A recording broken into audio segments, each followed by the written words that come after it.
Welcome to Tuesday's tip. I've got a really quick technique to share with you today, and it involves the double-sided tape from Stampin' Up sticky strip, or any double-sided tape in fact. So this is a really useful tip if you find lining up and getting things straight when you're sticking them down a problem. So basically what I've already done is I'm going to be sticking this to my pre-cut card template. Now you can see that it's quite tight, there's not much room for manoeuvrability, so I need to get this stuck in place. Now I can use the red double-sided tape on the back, which gives a really strong bond.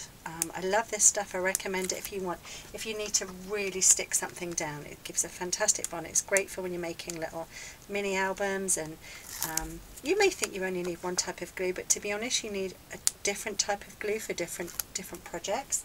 So what you would normally do is, I've peeled off the backing, you would just stick that, whoa, see there is the first mistake, sticking it upside down. But what you would normally do is just stick it to your card front. Now if I get this slightly off, it's going to overlap the front of the card and it's going to look really rubbish. So a little tip, and you must excuse that I'm not using my usual glue stick.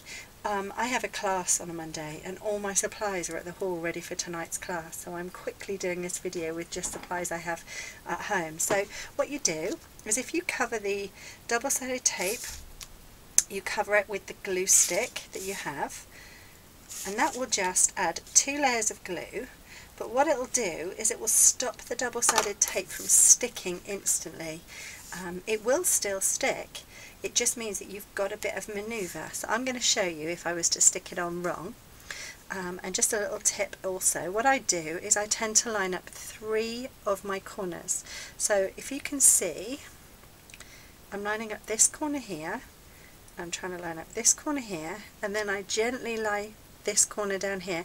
Now I don't know if you can see, but actually this isn't lining up properly, it's actually overlapping. Can you see that? So I've stuck that down in all intents and purposes, and if I hadn't used the glue stick, that would have been it. That would have been stuck down for good. But because I've used the glue stick, until that dries and exposes the tape underneath, it gives me room for manoeuvre. So this is a great little tip. I would tell you that glue stick's great for paper to paper or thin card to card, but anything heavier duty than that, you may want to use the double-sided tape. And I hate to make things and find that they come apart later, so I would much rather use a stronger glue. So I've just stuck, I've just added the glue stick, and now what's happened is that's completely stuck down. It's stuck on the front. I've given it a really firm press down, and once the glue stick has dried, then the tape underneath will then adhere to the cardstock, and then it really is stuck fast. So that's just a nice little fail-safe way of having a bit of movement and a bit of manoeuvrability when you're sticking your cards down to your card fronts. Hope that helps. Thanks for watching. I really enjoyed that you come by and watch my videos. Thanks very much. Bye bye.